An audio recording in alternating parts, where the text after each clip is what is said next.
ہونے والی سادہ اور پروکار تقریب میں تعلیم، صحت، مفاد عامہ، صحافت، ادب اور شوبز سمیت مختلف شعبوں میں نمایاں خدمات سر انجام دینے والے افراد میں سول ایوارڈز تقسیم کیے گئے. جن افراد کو ستارہ امتیاز سے نوازا گیا ان میں چودھری اعزاز تمغہ خدمت شعبہ خدمت پاکستان.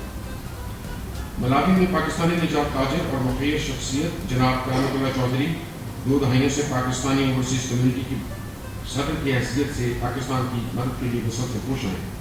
وہ ہراڑے زمبابوے میں پاکستانی سفارتخانے مدد کرنے، کونسلر کا کام سے لے کر کاروباری تعلقات تک مختلف امور کو سونپنے اور ملاوی میں اعلیٰ سطح ملاقاتوں کا اہتمام کرنے میں اہم کردار ادا کرتے ہیں.